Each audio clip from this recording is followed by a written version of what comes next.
Bismillahirrahmanirrahim. Assalamualaikum warahmatullahi wabarakatuh.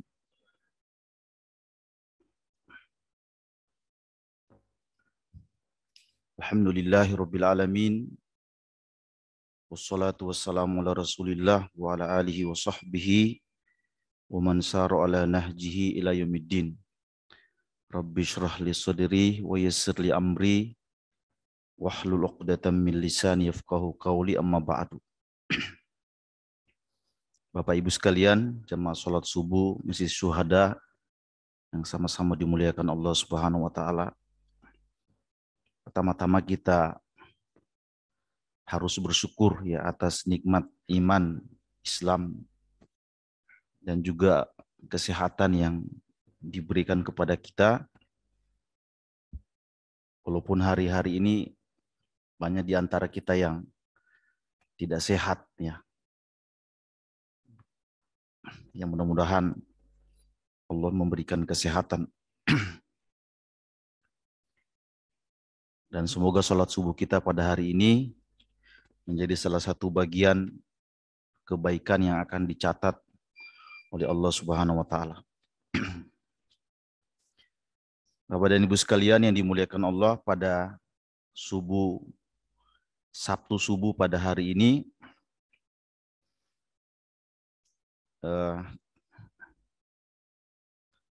kita akan berbicara atau mereview ya sebuah buku. Ini baru keluar ya, baru beberapa hari ya. Di pasar kayaknya juga belum nyampe.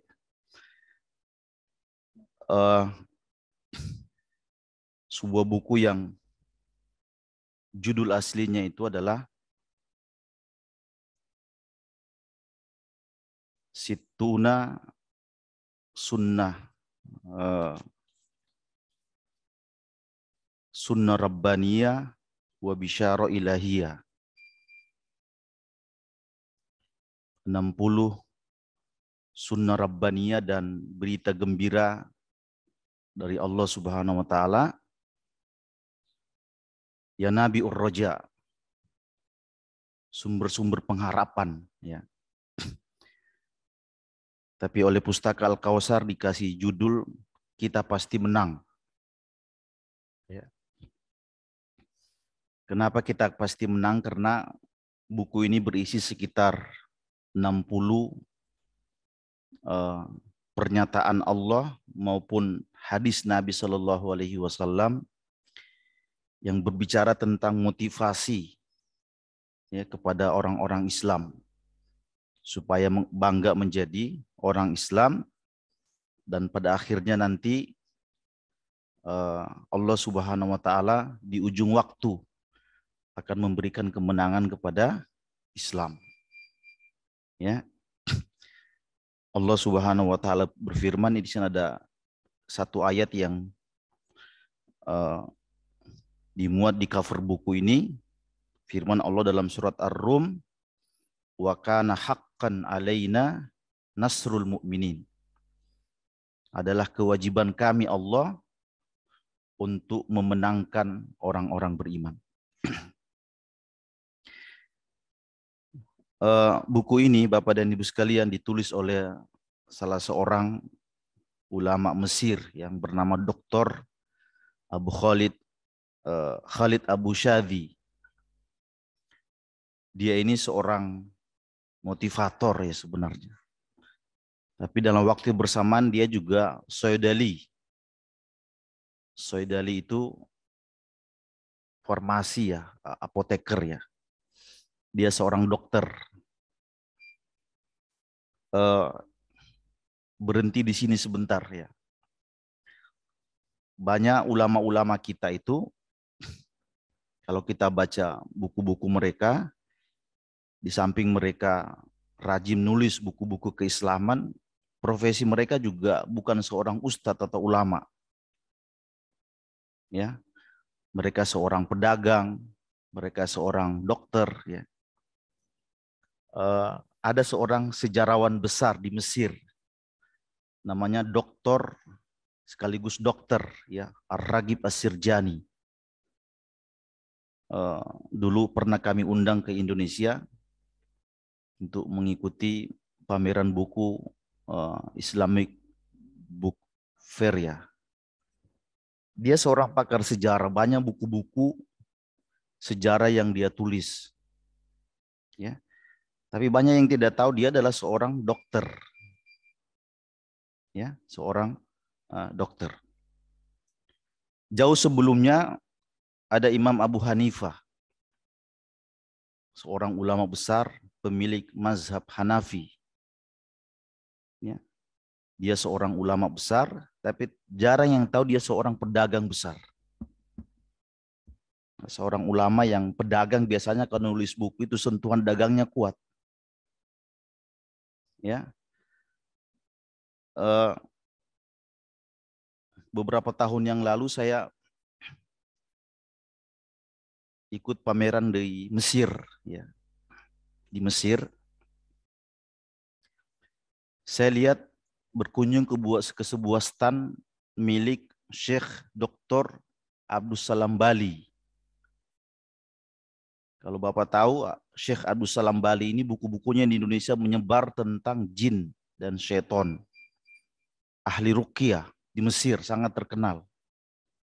Ya, kalau sini dulu ada Abu Akila kan, sudah meninggal beliau. Nah, di Mesir kenal dia sebagai seorang ulama, tapi dia juga punya toko buku. Penghasilannya dari situ. Nah, ini saya ingin garis bawahi di situ bahwa penulis buku ini juga seorang dokter. Nah, Khalid Abu Syadhi ini pernah saya dengar beritanya pernah dipenjara juga oleh rezim Mesir. Biasalah Mesir itu kalau tidak seirama dengan mereka biasanya ditangkap-tangkap aja dulu, ya. Saya tidak tahu sudah keluar atau belum. Tapi beliau sempat menulis buku ini ketika melihat kenyataan umat Islam di mana-mana itu terpuruk. Ya, dari sisi ekonomi, dari sisi politik, dari sisi hukum, banyak yang itu kan tidak bisa dipungkiri dan nyata di depan kita. Nah, karena itu beliau menulis buku ini sebagai obat beliau sendiri dan sebagai obat bagi orang-orang yang membaca, mengumpulkan sekitar 60 berita gembira dari Al-Quran dan Sunnah, ayat-ayat yang pendek, pernyataan Allah yang langsung. Kalau kita baca, kita akan menjadi gembira menjadi seorang Muslim. Nah, kira-kira itu inti dari buku ini. Tentu 60 pesan itu kita tidak sampaikan, nanti saya pilih 4 atau 5 poin yang disampaikan. Nah, Bapak dan Ibu sekalian yang dimuliakan Allah Subhanahu wa taala,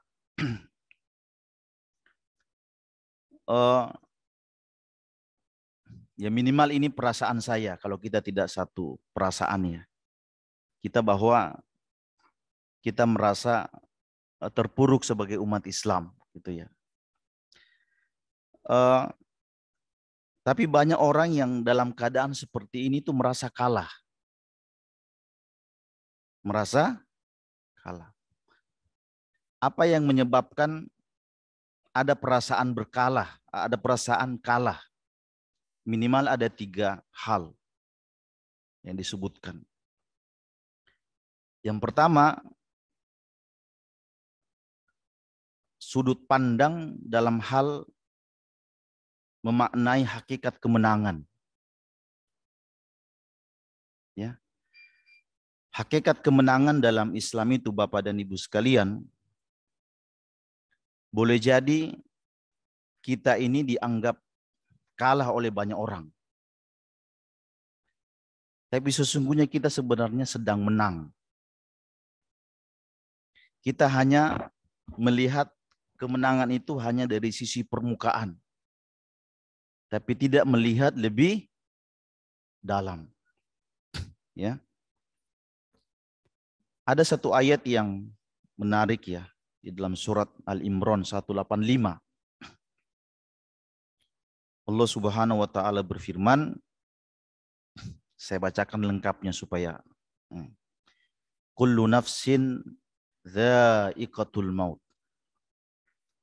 Allah memulai dengan pernyataan setiap nyawa, setiap yang berjiwa itu pasti akan merasakan kematian. Saya kira itu udah nyata, Pak. Ya. Tidak ada yang abadi. Setelah mati itu innama tuwaffawna ujurakum yaumal qiyamah. Setelah kalian mati, masing-masing akan diberikan pahalanya. Tidak ada yang zolim. Yang berpahala sedikit dikasih sedikit, yang banyak dikasih banyak, yang ikhlas dikasih.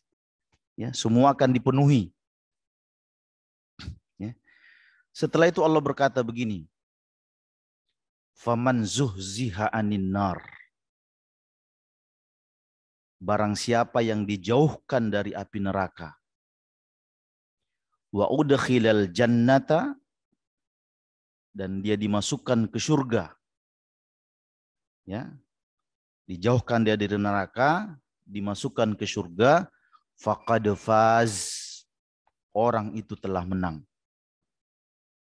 Ya, orang itu telah menang. Ya. Jadi itu makna kemenangan. Wa mal hayatud dunya illa mataul gurur. Ya, kehidupan dunia itu hanya kesenangan yang tipu-tipu, ya, kesenangan yang menipu. Nah, jadi sekali lagi ya, kemenangan besar itu Bapak dan Ibu sekalian, perlu kita memperbaiki sudut pandang kita. Banyak orang yang hidupnya sederhana, hanya pakai sarung, kopiah, nggak terkenal, ya kan? Tapi di akhirat nanti dia dijauhkan dari api neraka, ya kan? Terus dia dimasukkan ke surga. Faqad faz, dia telah memiliki kemenangan besar. Ya. Karena itu sebagian orang-orang soleh terdahulu, ya, orang-orang soleh terdahulu itu pernah ditanya, menurut Anda itu menang itu atau sukses itu seperti apa? Ya, tentu berbeda jawaban pencinta dunia sama pencinta akhirat biasanya. Ya, walaupun perlu kita mengadakan ukuran-ukuran dunia ya. Tapi orang-orang soleh terdahulu itu berkata, orang-orang sukses itu adalah orang-orang yang apabila kaki kanannya sudah di surga, di dalam mulai masuk, sementara yang kaki kirinya masih di luar. Ngerti nggak maksudnya Pak? Orang yang sukses itu adalah orang yang kaki kanannya sudah menginjak batasan surga, sementara yang kaki kiri masih di luar. Nah, itu memang tidak bisa dipisah, memang bisa dipisah kaki kanan sama kaki kiri. Jelas akan masuk. Nah, itulah kemenangan besar. Nah, Bapak dan Ibu sekalian yang dimuliakan Allah Subhanahu wa taala.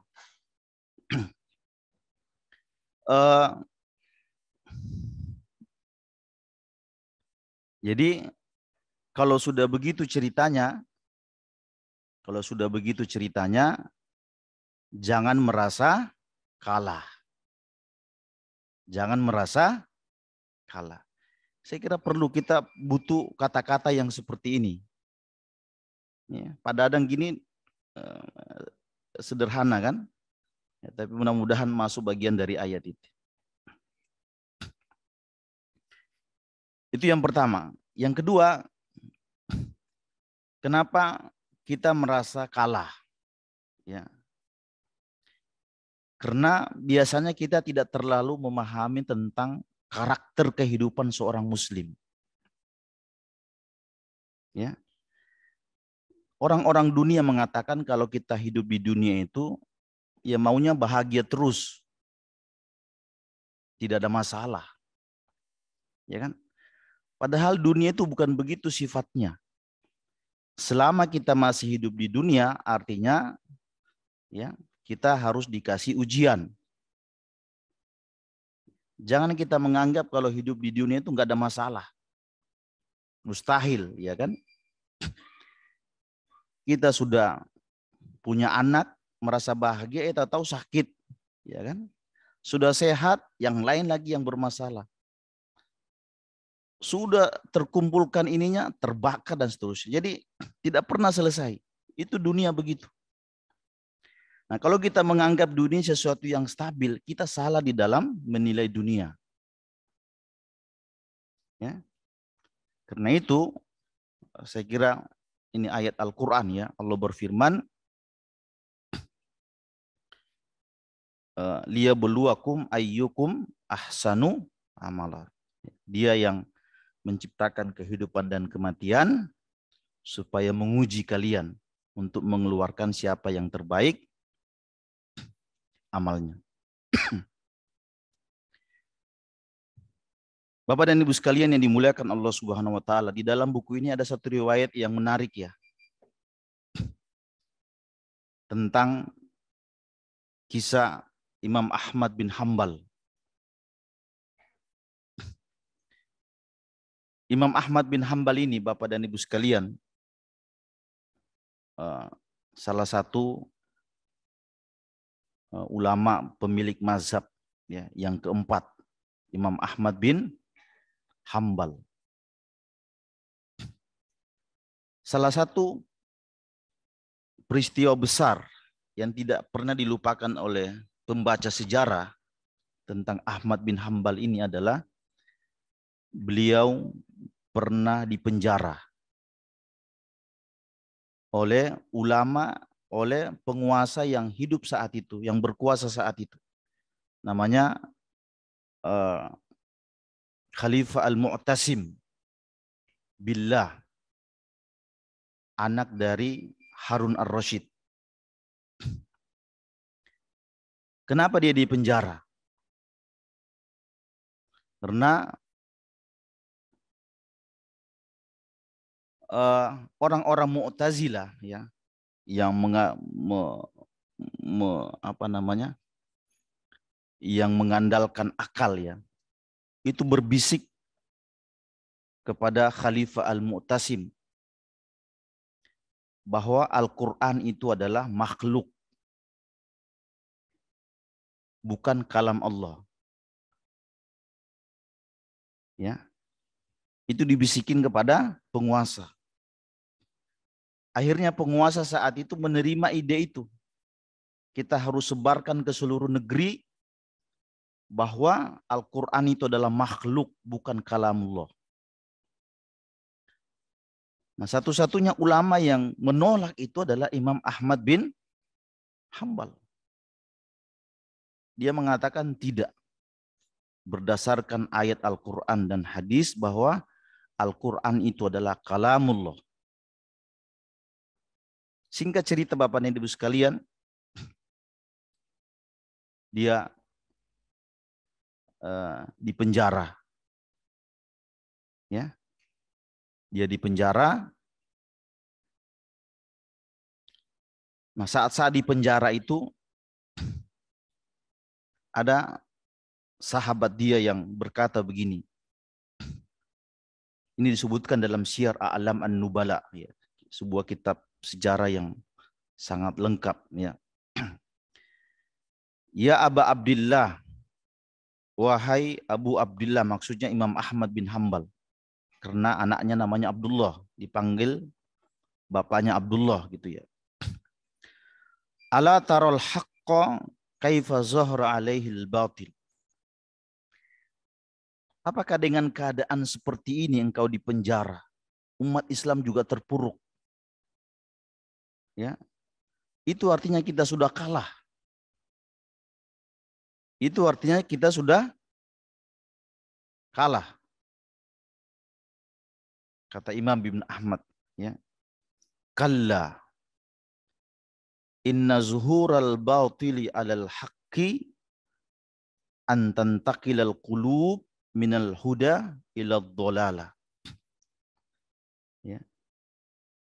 Kekalahan itu adalah saat kita berpaling dari kebenaran menuju kesesatan. Kau disebut kalah itu apabila kau meninggalkan kebenaran. Ya. Imam Ahmad melanjutkan, qulubuna lazimatun lil haqqi. Sementara sampai hari ini hati-hati kami masih pada setia kepada kebenaran. Ya. Jadi begitu kita memaknai itu, Pak. Ya. Jadi jangan kita merasa kalah kalau kita kayaknya begini nasib umat Islam ini. Ulamanya di penjara, umat Islam di sana sini di apa? Ya. Itu biasa, itu dunia. Tapi yang paling parah itu adalah kau tinggalkan kebenaran itu, kau tinggalkan Islammu, kemudian bergabung dengan itu. Nah, itu kau kalah namanya. Nah, itu karakter kehidupan seorang muslim. Nah, Bapak dan Ibu sekalian, keterangan yang seperti ini, ya, keterangan yang seperti ini kita baca dalam hadis misalnya, hadis terkenal ya. Nabi bersabda, ajaban li amril mu'min. Itu sangat mempesona, sangat menakjubkan perkara orang beriman itu. Kalau dia dapat nikmat dia bersyukur, kalau dia dapat musibah dia itu saja kan. Artinya hidup itu ada syukurnya, ada sabarnya, ada nikmat, ada masalah. Ya. Orang yang tidak dapat masalah itu adalah orang yang sudah mati dan sebelum lahir. Nah, itu nggak ada masalah tuh. Tapi selama dia lahir, dia ada masalah. Nah, perlu kita berpikir seperti ini. Ya. Kemudian yang ketiga, kenapa kita merasa kalah? Ya. Sebutkan dalam buku ini Bapak dan Ibu sekalian, karena sikap terburu-buru. Sikap terburu-buru. Ada orang mau belajar satu hari, besok sudah ingin jadi ulama. Ya, belajar dagang, besok sudah mau jadi tajir, ya kan? Mau ini tiba-tiba besok sudah jadi. Pribadi instan. Kayak supermi disiram langsung makan. Ya kan? Enggak begitu ceritanya. Ya. Sejarah memberikan kesaksian kepada kita bahwa banyak kemenangan di dalam Islam itu didahului oleh proses yang panjang. Ya. Di sini dulu saya pernah cerita tentang, saya tidak perlu ulang, saya sebut-sebut saja. Pernah cerita tentang penaklukan Benteng Konstantin, ya, 850 tahun. Penaklukan Romawi, ya. Itu kan bukan waktu yang sedikit. Nah, Bapak dan Ibu sekalian yang dimuliakan Allah Subhanahu wa taala, ada sebuah hadis yang bisa kita cek dalam Riyadhus Shalihin dalam bab sabar. Ya. Itu ada sahabat Khabbab bin Arth. Khabbab bin Arth ini termasuk sahabat yang awal-awal berjuang dengan Nabi. Tapi belum lama berjuang sudah nanya. Jadi pertanyaannya ini beliau tanyakan saat Nabi sedang duduk-duduk santai di bawah naungan Ka'bah. Kadang-kadang kalau setelah selesai sholat biasa beliau bersandar kayak begini, Pak. Tapi di Ka'bah. Datang Khabbab. Dia berkata begini, ala tastansiru lana alla tad'u Allah lana. Ya Rasul,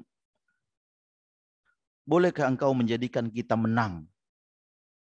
Kau berdoa saja kepada Allah supaya kita diberikan kemenangan. Ya. Standar kemenangan itu sebagian ulama mengatakan begini. Ya.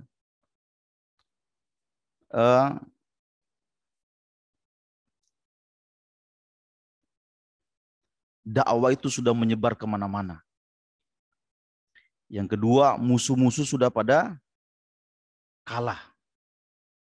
Yang ketiga, syariat nilai-nilai Islam itu sudah menyebar kemana-mana. Kira-kira begitu. Ya. Kata Nabi SAW,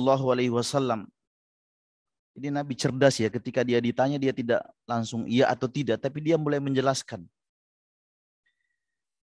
Qala, Nabi berkata, kana ar-rajulu fi man qablakum, wahai Khabbab, dulu itu sebelum kita, ya, ada laki-laki di antara kalian, ya, yang dia itu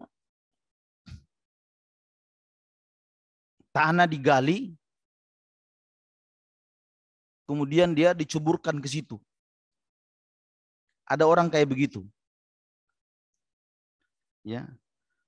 Fayuja'u bil minsyar fayudau ala ra'sihi. Kemudian kepalanya digergaji menjadi dua bagian. Enggak enak dengernya, Pak. Tetapi Nabi bercerita begitu. Dulu itu ada yang pernah digergaji kepalanya. Ya kan? Kalau Bapak baca surat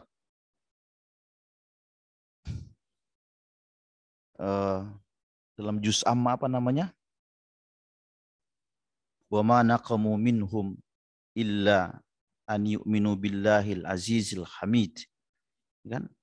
Mereka itu tidak disiksa. Ya, sebabnya karena mereka beriman. Nah, itu kan mereka dibuang di parit kan, orang-orang Islam itu kan. Nah, kata Nabi ada orang yang pernah digergaji. Tapi wama yasudduhu dzalika an dinihi. Walaupun sudah digergaji dia tidak berpaling dari agamanya. Ya. Kemudian kepalanya disisir dengan sisir raksasa dengan besi. Gak enak lagi dengarnya tuh Pak. Kalau kita nyebutnya sisir-sisir lembut kan. Ini disisir pakai sisir besi. Bentuk penyiksaan. Kata Nabi itu tidak memalingkan mereka dari agamanya. Setelah itu perhatikan ya. Kata para ulama hadis ini merupakan mukjizat kenabian. Kata Nabi, la yutimmanna hadzal amr. Agama ini akan sempurna. Hatta yasira raqibu min Son'a. Sampai nanti kamu lihat ada seorang pengendara berangkat dari Mekah ke Yaman dalam keadaan aman. Dia tidak takut kecuali ada dua. Takut kepada Allah sama takut sama serigala. Serigala memang orang takut kan? Hanya ada dua. Ya. Tapi setelah itu kata Nabi, walakinnakum tasta'jilun. Ini poinnya di sini. Akan tetapi kalian terburu-buru. Akan tetapi kalian terburu-buru. Sebagian riwayat mengatakan Nabi sudah meninggal, Khabbab menyaksikan apa yang dikatakan Nabi. Ya, negeri damai, dia melihat orang pengendara dari Mekah ke Son'a, tidak ada yang ganggu, semua sejahtera. Tapi di balik pesan Nabi itu ada tadi itu, walakinnakum tasta'jilun. Akan tetapi kalian terburu-buru. Nah, saya kira ini yang perlu kita luruskan lebih dahulu. Ya. Pertama tentang memahami makna kemenangan yang disebutkan dalam Islam. Yang kedua karakter kehidupan seorang muslim. Yang ketiga sifat terburu-buru itu. Bapak dan Ibu sekalian yang dimuliakan Allah Subhanahu wa taala. Ini tinggal 15 menit ya. Cepat kalau sekarang Pak. Cepat juga selesainya insya Allah. Nah, karena kita persingkat, saya ingin menyebutkan bahasa-bahasa kemenangan yang Allah pakai di dalam Al-Quran. Ya. Yang pertama Allah gunakan kata Al-Fath. Inna fatahna laka fathan mubina. Sesungguhnya kami berikan kemenangan kepadamu dengan kemenangan yang nyata. Fathan di sini adalah kemenangan yang didapatkan setelah perjuangan. Ya, ada orang begitu biasanya, Pak. Setelah dia kerja keras, baru dapat hasil. Yang kedua, kata An-Nasr. An-Nasr. Ya. Kalau idza ja'a nasrullah sering. Tapi kita baca ayat yang lain dalam surat Ghafir ayat 53. Ya. Ilna lanansuru rusulana walladzina amanu fil hayatid dunya wa yauma yaqumul ashhad. Ya.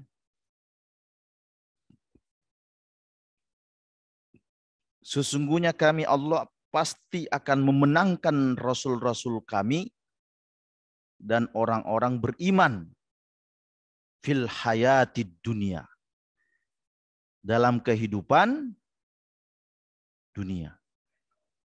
Ghafir ayat 51. Nah.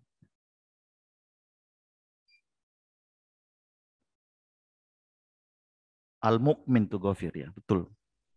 Nah itu inna lanansuru rusulana walladzina amanu fil hayatid dunya wa yauma yaqumul ashhad. Kami pasti akan memenangkan rasul kami dan orang-orang beriman dalam kehidupan dunia. Saya kira para rasul begitu, Pak. Ujung-ujungnya mereka walaupun bersentuhan dengan penguasa, bersentuhan dengan umatnya, tapi ujung-ujungnya agama mereka dimenangkan. Ya kan? Cuman banyak konfliknya. Kadang-kadang konflik ini kita tidak tahan. Ya. Nah itu kata-kata An-Nasr itu juga kemenangan. Nah, lafaz ketiga tentang kemenangan itu Allah menggunakan kata Al-Falah. Al-Falah. Ya. Misalnya, yang nggak usah jauh-jauh, kita setiap hari itu mendengar kata Al-Falah kan? Hayya alal falah. Ayo kita mendapatkan kemenangan. Kata Yusuf Al-Qardawi dalam kitab Al-Waqtu fi Hayatil Muslim. Waktu dalam kehidupan Muslim. Dia berkata, seorang Muslim itu dipaksa setiap hari untuk mendapatkan kemenangan. Dipaksa. Dipanggil-panggil terus. Itu kan ada agak sedikit pemaksaan kan? Supaya dia menang. Cuman kita tidak enak itu, sholat lagi. Barusan tadi belum selesai capeknya, sholat lagi. Padahal sebenarnya adalah dia sedang dipaksa untuk masuk dalam wilayah kemenangan. Ya, nah, coba kita pahami itu dengan baik.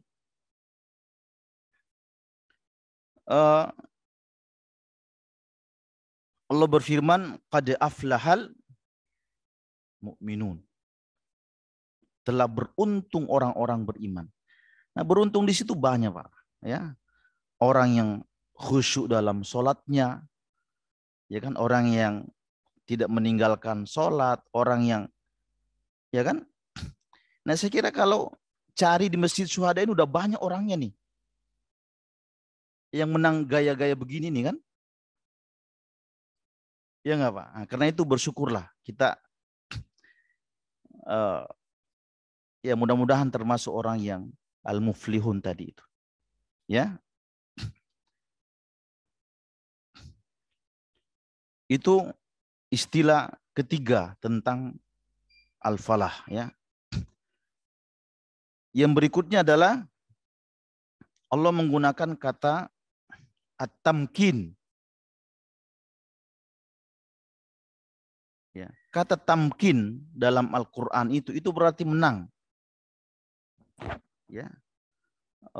Misalnya dalam surat Al-Kahfi, inna makkanna lahu fil ardi wa atainahu min kulli syai'in sababa. Ayat ini berbicara tentang konteks Dzulqarnain. Kata Allah, kami sudah menangkan, kuatkan dia, sehingga dia bisa melakukan apa saja. Ya kan? Dr. Ali Muhammad As-Sallabi, kami juga terbitkan bukunya. Ya, buku menarik. Judulnya Fiqhun Nasr wa Tamkin. Fikih kemenangan. Saya kira banyak orang-orang tua muslim Indonesia suka kalau kita ajak ngomong-ngomong kayak gini. Karena gimana ya, sudah lama jadi orang Islam masa gini-gini aja terus. Bahkan ada orang-orang tua kita yang sudah meninggal terlebih dahulu, tapi nggak lihat agamanya berjaya. Nah, perlu kita kasih kayak begini, bahwa mereka mati itu bukan mati dalam keadaan kalah. Tapi mereka mati dalam keadaan sudah menang. Kalau kita pakai istilah-istilah tadi. Ya. Ada yang ditakdirkan melihat kemenangan itu sendiri, ada yang tidak. Nah, kita harus bangga. Kita sudah memiliki kemenangan-kemenangan tadi itu. Inna makkanna lahu fil ardi wa atainahu min kulli syai'in sababa.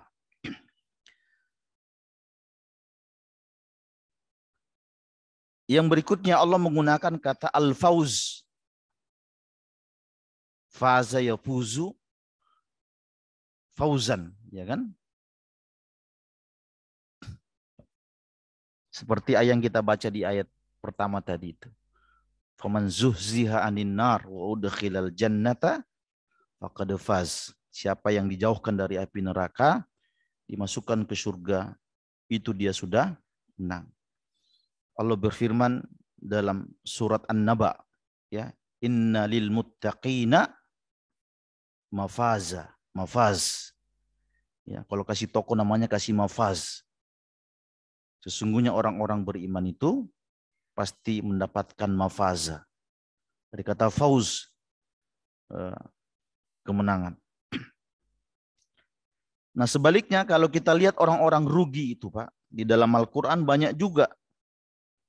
Orang yang rugi itu adalah orang yang, perhatikan, orang yang rugi itu adalah orang yang tersandra oleh anak dan bisnisnya untuk sholat. Itu orang yang merugi pertama.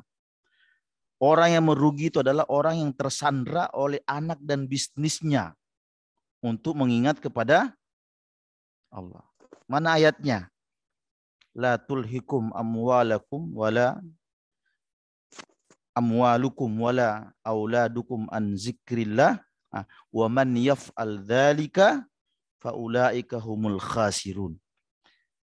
Jangan sampai anak dan hartamu itu melalaikan kalian dari mengingat Allah. Siapa yang melakukannya, dia termasuk merugi. Jadi orang yang merugi pertama oleh yang tersandra oleh anaknya dan bisnisnya untuk melakukan mengingat ke Allah Subhanahu wa taala. Ulama-ulama atau sahabat-sahabat dahulu itu kalau lagi menggantang kurma, menggantang jual-jualan gitu, Pak. Begini nih, ya kan? Tiba-tiba azan, ya, riwayatnya agak-agak ekstrim, tapi mereka langsung melepasnya untuk kemudian mendatangi masjid-masjid Allah Subhanahu wa taala. Nah, ini yang Allah maksud di dalam Al-Qur'an, rijalun la tulhihim tijarah. Ada laki-laki yang tidak terpengaruh oleh perniagaan untuk mengingat Allah Subhanahu wa taala. Orang yang merugi yang kedua, jauh dari petunjuk. Jauh dari Allah gitu ya. Hidupnya di luar liar. Enggak ada bimbingan. Tapi dia merasa betul. Nah, itu rugi tuh. Ya. Man yahdillahu fahuwal muhtad wa man yudlil faulaika humul khasirun. Siapa yang tersesat, dia yang merugi. Ya, ada orang-orang di luar tuh Pak kan merasa padahal dia hidupnya kayaknya nyasar nih orang nih. Tapi dia merasa betul. Yang ketiga yang merugi itu merasa aman dari hukuman Allah Subhanahu wa taala. Dia berbuat melakukan ini dan itu, kayaknya aman-aman aja nih, sehat-sehat aja nih. Umur tetap panjang nih. Kayaknya hidup kayaknya nggak ada resiko gitu kan. Allah berfirman, "Fala ya'manu makrullahi illal qaumul khasirun." Hanya orang-orang yang merasa aman dari makar Allah itu orang-orang yang merugi. Ya. Kemudian yang terakhir yang merugi itu adalah orang-orang yang merusak, membuat kerusakan di muka bumi. Berbuat kezaliman, masyarakat dirugikan, apa saja, merugi walaupun kelihatan nampak dia sedang berbuat kebaikan. Allah berfirman, "Wa yufsiduna fil ard, ulaika humul khasirun." Ya. Bapak dan Ibu sekalian yang dimuliakan Allah Subhanahu wa taala, sebenarnya baru pengantar. Ya. Baru pengantar, saya tadi janjikan mau sebutkan 5 ya ayat-ayat yang beliau kutip untuk pencerahan. Tapi kayaknya waktu tidak banyak gitu ya. Ya. Tapi ala kulli hal, insya Allah nanti kita sampaikan lagi di pertemuan kedua ya untuk buku ini. Baik, jazakallah khairan katsiran kepada guru kita Ustaz Yasir yang telah menyampaikan materi bagaimana kita, mungkin ini salah satu ibrah yang saya ambil adalah memaknai apa itu kemenangan, apa itu kekalahan secara benar ya Pak Ustadz ya. Banyak dari kita mungkin kalau bicara kemenangan dan kekalahan dikaitkan langsung dengan urusan duniawi, urusan harta gitu kan ya, urusan keluarga, tanpa kita melihat lebih dalam lagi tuntunan Allah Subhanahu wa taala, apa itu kemenangan dan apa itu kekalahan. Di antara bapak-bapak yang hadir di sini maupun yang online, kami persilahkan untuk bertanya. Kami persilahkan. Ada?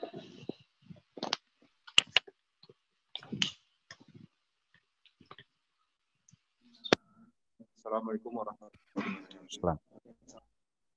Saya mau bertanya mengenai makna kemenangan. Kemenangan itu ada yang kemenangan yang membuat kita menjadi bersyukur. Nah, tapi ada juga makna kemenangan yang kita nggak tahu, yang makna kemenangan berupa istisrot. Kemenangan yang terus-menerus, keberhasilan terus-menerus. Padahal itu merupakan istisrot bagi kita. Jadi kira-kira bagaimana kita membedakan kemenangan yang betul-betul ya membuat kita bersyukur dan kemenangan yang sifatnya istisrot. Demikian.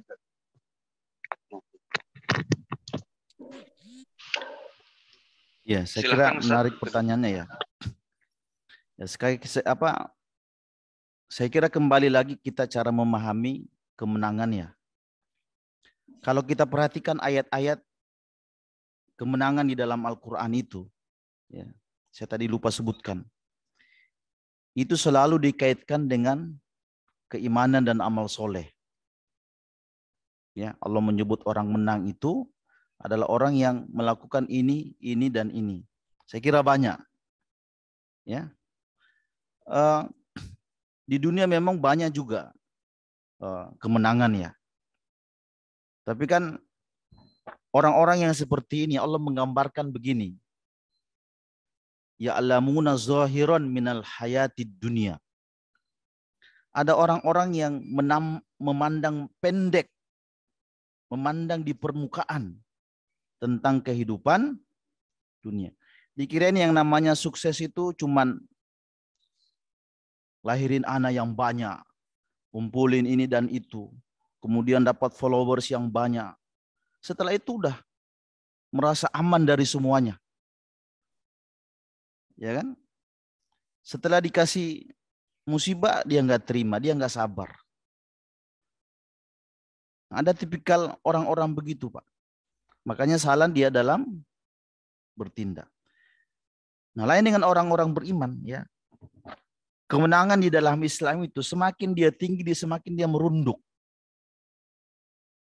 Orang beriman itu semakin dia besar, ya, semakin dia dikasih nikmat. Pertama dia menyadarinya itu datang dari Allah Subhanahu wa taala. Wa ma min ni'matin faminallah. Saya kira kesadaran itu penting. Bahwa segala sesuatu yang Allah berikan itu pasti datangnya dari Allah. Coba katanya mencontoh dari Nabi Sulaiman ya. Sulaiman itu ketika mendapatkan nikmat banyak hal. Salah satu yang beliau lakukan itu menyandarkan nikmat itu kepada Allah. Hada min fadli Rabbi. Itu dulu kan yang diucapkan kan? Hada min fadli Rabbi. Ini semua terjadi karena nikmat atau karunia Tuhanku. Nah, kesadaran seperti itu nanti lama-lama jadi akidah. Dasar orang. Karena begini Pak. Orang itu kalau tidak punya apa-apa, biasanya ada dorongan yang kuat untuk memiliki apa-apa kan? Kalau sudah punya apa-apa biasanya dikasih dorongan kedua. Supaya apa-apa itu diperbanyak. Kalau sudah punya banyak, dikasih dorongan yang ketiga supaya dia bisa abadi. Nah, tapi yang ketiga ini tidak ada. Tidak berlaku. Nah, dorongan itu terus ada. Ya. Terus puncaknya di mana? Ya saya kira seperti Nabi Sulaiman. Hadza min fadli Rabbi. Ya. Nah kita bisa mengukur Pak ya. Mengukur. Kalau kita diberi nikmat semakin kita dekat kepada Allah. Saya mau cerita aja. Saya tidak usah memaparkan nanti bingung. Saya mau kasih contoh. Ya. Ada dulu seorang pedagang besar. Namanya Ibnu Mubarak. Katanya dia ini salah satu ulama yang unik. Ulama tapi kaya raya. Dia itu bisnisnya kalau musim haji itu barang dagangannya menyebar. Hampir dibeli orang semua. Kaya. Dalam biografi Ibnu Mubarak itu dia pernah menghajikan satu penduduk kota dari uang pribadinya. Itu biayain orang haji sekampung itu kan susah Pak. Ya, kalau tidak ada uang dan tidak ada niat. Nah, suatu waktu ada sahabat dia ini, namanya Fudail. Dia bilang begini, saya heran sama antum wahai Ibnu Mubarak. Kenapa heran? Kau ini ajarkan kepada kami supaya zuhud. Katanya dunia itu harus dijauhi, ya kan? Tidak usah bisnis, tidak usah itu. Tapi kau juga rajin berdagang. Kau rajin sholat qiyamul lail, tapi rajin juga berdagang. Itu kan unik Pak. Orang biasanya kalau sudah rajin qiyamul lail, dagang gak kepikir. Kalau sudah dagang biasanya qiyamul lail gak kepikir. Kadang-kadang begitu kan? Nah ini cara dia berpikir. Dia bilang begini, wahai sahabatku. Semua ini saya lakukan. Ya, innama af'alu dha li'asuna wajhi. Semua ini saya lakukan supaya saya punya wajah dan harga diri sebagai seorang muslim. Ya kan? Nah, artinya harta yang dia pakai itu dia kira-kira semakin banyak sumbangannya, semakin dekat kepada Allah Subhanahu wa taala. Ciri-cirinya orang yang semakin banyak harta itu biasanya saldonya aja yang dilihatin ke kita. Ini nih paling kaya nih. Tapi manfaatnya nggak ada, nggak mengalir. Sekarang banyak orang kayak gitu ya Pak. Sekarang kalau Bapak lihat di YouTube ya, banyak orang lomba-lomba liatin saldo tuh. Ya kan? Ya mungkin untuk nambahin ini kali, nambahin followers gitu ya. Tapi saya kira kita sebagai seorang muslim punya ukuran-ukuran sendiri. Ya, semakin kita melakukan ini, Allah itu semakin dekat kita rasa dengan diri kita. Ya. Kalau semakin jauh, nah kira-kira ada hal yang perlu kita perbaiki. Wallahu a'lam bishawab. Baik, ini ada 2 Ustadz dari online. Dari Pak Untung. Assalamualaikum. Mohon izin tanya, apa yang disampaikan Ustadz benar adanya bahwa seolah umat Islam kalah, padahal sebenarnya kita dalam menuju menang. Gimana cara atau sikap hidup untuk menguatkan keyakinan bahwa kondisi umat menuju kemenangan? Syukran Ustadz. Dan juga dari Pak Agusta Rinaldi, Ustadz, apakah kita perlu merasa menang? Jika perlu, apa saja batasannya? Jika tidak, kenapa? Langsung saja mungkin Ustaz. Ini Pak Yusli, Pak. Pak Untung Budi. Yang bagaimana atas. cara atau sikap hidup untuk menguatkan keyakinan? Ya saya kira begini Pak. Al-Quran itu datang sebagai obat dan berita ya. Hari ini kita tidak punya pegangan kebenaran kan? Kita cari info sana sini, yang menghibur siapa? Ya. Nah, Al-Quran ini dipakai oleh para sahabat, para tabi'in untuk mereka jaya. Ya. Ini juga yang ada di tangan kita hari ini kan? Tidak ada yang berubah. Ya kan? Nah, saya kira cara penerapannya kali yang memahaminya sesuatu yang berbeda. Nah, kita baca saja Al-Quran ini sebagai hiburan. Tadi saya sudah sampaikan, walaupun tidak semuanya. Ya. Nah, coba Pak Yuswil, saran saya miliki buku ini, Pak. Ya, miliki buku ini kan kalau baca ayat-ayat di sini, misalnya satu contoh aja misalnya ya.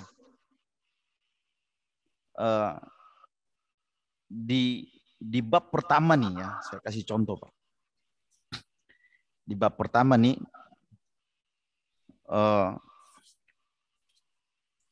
di halaman paling pertama lah kalau bahasa kita ya. Penulis kemudian menukil salah satu firman Allah dalam surat Yunus 81. Innallaha la yuslihu amalal mufsidin. Sesungguhnya Allah itu tidak pernah akan memperbaiki amal-amal perusak. Coba pahami kaidah ini. Dimanapun kita kalau buat kerusakan, Allah tidak pernah ridho, tidak pernah suka. Walaupun di mata manusia itu kita disukai. Ya kan? Silakan kita misalnya terlihat ngebantu manusia. Tapi kalau niatnya jahat, Allah tidak suka. Ya kan? Nah, kaidah ini kan berlaku bagi semua, bukan cuma sekarang. Dulu-dulu juga begitu. Ada yang terlihat ini dan itu, tapi Allah tidak pernah suka. Ya, itu saya kira menarik ya. Oh ternyata kalau kita hidup ini, kalau ada yang berbuat kerusakan, terlihat bagus di hadapan manusia, kalau niatnya rusak, dia nggak bakalan abadi. Yang akan abadi itu sampai akhirat adalah amal-amal yang baik diikuti oleh amal yang itu aja. Kalau amal rusak mungkin umurnya sampai di dunia. Ya. Nah, ayat ini kata para ulama turun dalam konteks sihir sebenarnya. Sihir. Tapi pernyataan bagus. Ini kan kebiasaan Allah itu ada sebuah peristiwa ditutup dengan satu pernyataan. Bahwa amal-amal rusak termasuk sihir itu nggak bakalan abadi. Ceritanya buruk sampai kapanpun.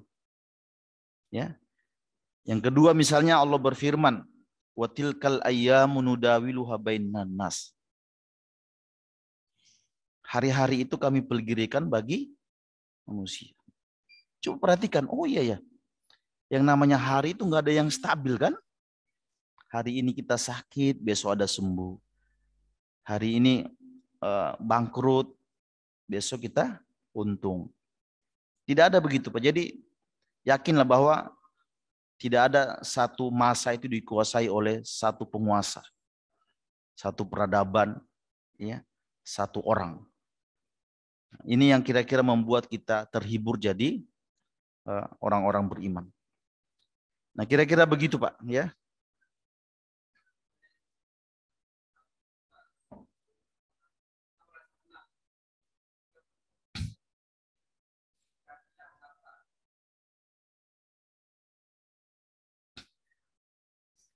Sebenarnya kalau merasa menang sih padahal kalah itu tidak bagus juga. Yang perlu kita luruskan adalah pemahaman tentang kemenangan dan kekalahan. Iya kan? Kalau pura-pura menang ternyata kalah kan nggak bagus juga ya. Atau misalnya kalah merasa menang. Saya pikir yang bagus adalah kita pahami tadi teks-teks tentang ayat-ayat kalah dan teks-teks tentang ayat menang kemudian kita pahami. Ya, itu batasannya.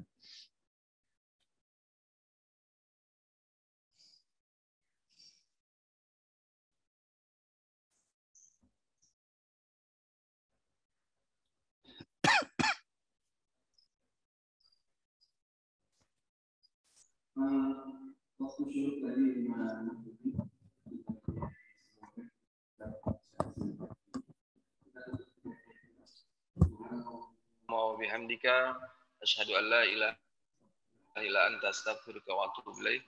Assalamualaikum warahmatullahi wabarakatuh.